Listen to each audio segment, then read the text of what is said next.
Oh yeah, this is some dystopian level stuff. I mean, it never surprises me coming out of China, but like basically they're using facial recognition on cameras on devices to control um, kids gaming in China. So a maximum of 90 minutes of gaming on weekdays and a maximum of 3 hours of gaming on weekends.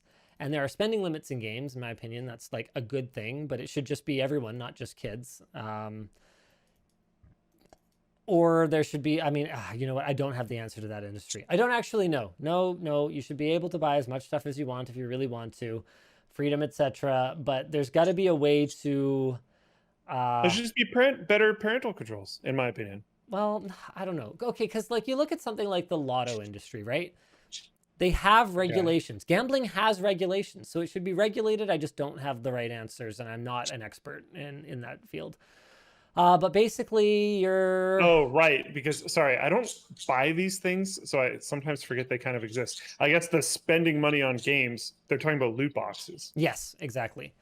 Yeah, Um, I would be completely fine personally, and maybe some people hate me for this, but yeah, just call it gambling and don't allow minors to do it at all. I don't care about spending limits, just ban it. It's uh, gambling. It is. Like I just Alex you put it. want something generally. Most games that have them, you're not allowed to buy something specifically. Some games, yes, but a lot of games that have them, you have to buy the loot boxes and hope, and Yeah, that's gambling. that's gambling. Yeah. Anyway. Alex put in here, Linus, as a parent, would you want to have your kids' gaming time limited like this? Well, I don't understand why it needs to be facial recognition. And the problem here is that the state is stepping in and that it's not a parent controlling it. Like, I do have screen time limits on my kids' devices, absolutely.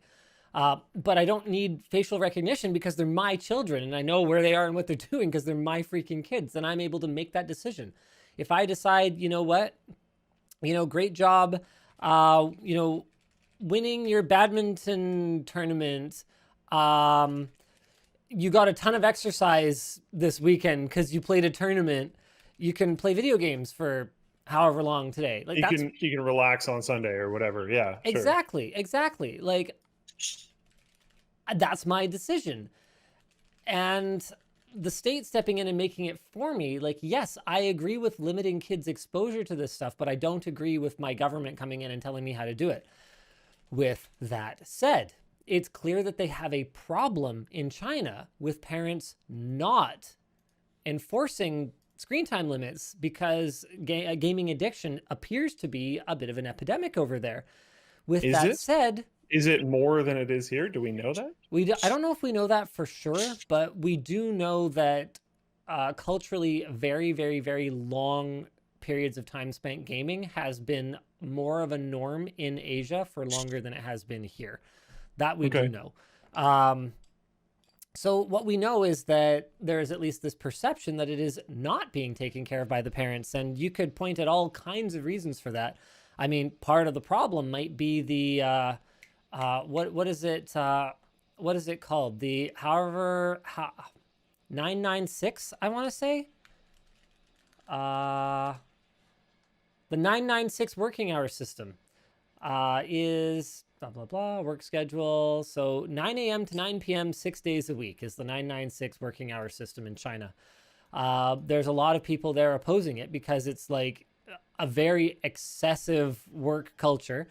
But I would imagine that in a culture like that, if both parents are working, you might actually end up out of necessity having your kids entertained by electronic devices a lot because you're not able to actually be there spending time with them, playing non-electronic games with them. Like there's a thousand, and I'm not saying that's the only reason. I'm just saying there's a thousand reasons that it could be a problem. Um,